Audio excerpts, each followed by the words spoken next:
war ka soo baxay safaaradda dalka Mareykanka ee dalkani Kenya ayaa waxaa lagu sheegay in digniin adag loo dirayo muwaadiniinta Mareykanka ee ku sugan qaybo badan oo ka mid ah dalka Kenya iyadoo xayiraad lagu soo rogay dhaqdhaqaaqooda inta doorashooyinka lagu guda jiro. Safaaradda ayaa waxay xusuusisay guud ahaanba muwaadiniinta Mareykanka in taxadar gooni ah looga baahan yahay maalmaha ka horeeya doorashada iyo inta doorashooyinka lagu guda jiraba. waxaana la xusuusiyay muwaadiniinta Mareykanka u dhashay ee Kenya ku nool iminka in horaan ay jireen in Kenya maalmo ka hor doorashada iyo inta doorashooyinka lagu guda jiraba ay qalalaasa ka dhaceen loona baahan yahay qof walba meesha uu joogo inuu ku sugnaado. si gaar ahaaneed safaaraddu waxay uga digtay muwaadiniinta Mareykanka inay tagaan ismaamulka Kisumu ee gobolka Nyanza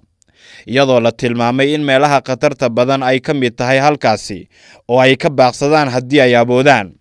sidoo kale safaaradda dalka Mareykanka ee fadhigeeda uu yahay magaalada Nairobi waxay soo saartay warbixinteedana ay ku cadaysay in loo baahan yahay guud ahaanba muwaadiniinta inay cusboonaysiistaan warqadahooda socdaalka si xaaladda ay u qiimeeyaan haddii xaalad xun dalka uu galana ay u safri karaan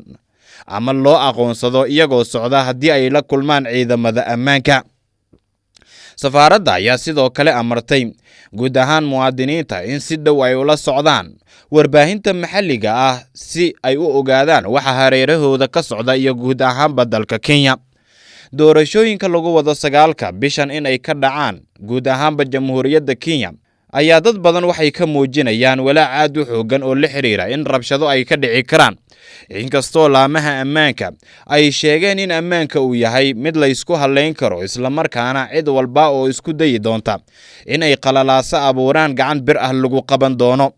meelo badan oo dalka ka mid ah ayaa ciidamo lagu daadgureeyay si looga hortago haddii ay isku dayaan dadka qaar ee Kenyaanka ah in rabshado ay abuuraan isla markaana xasilooni darri dalka ay geliyaan.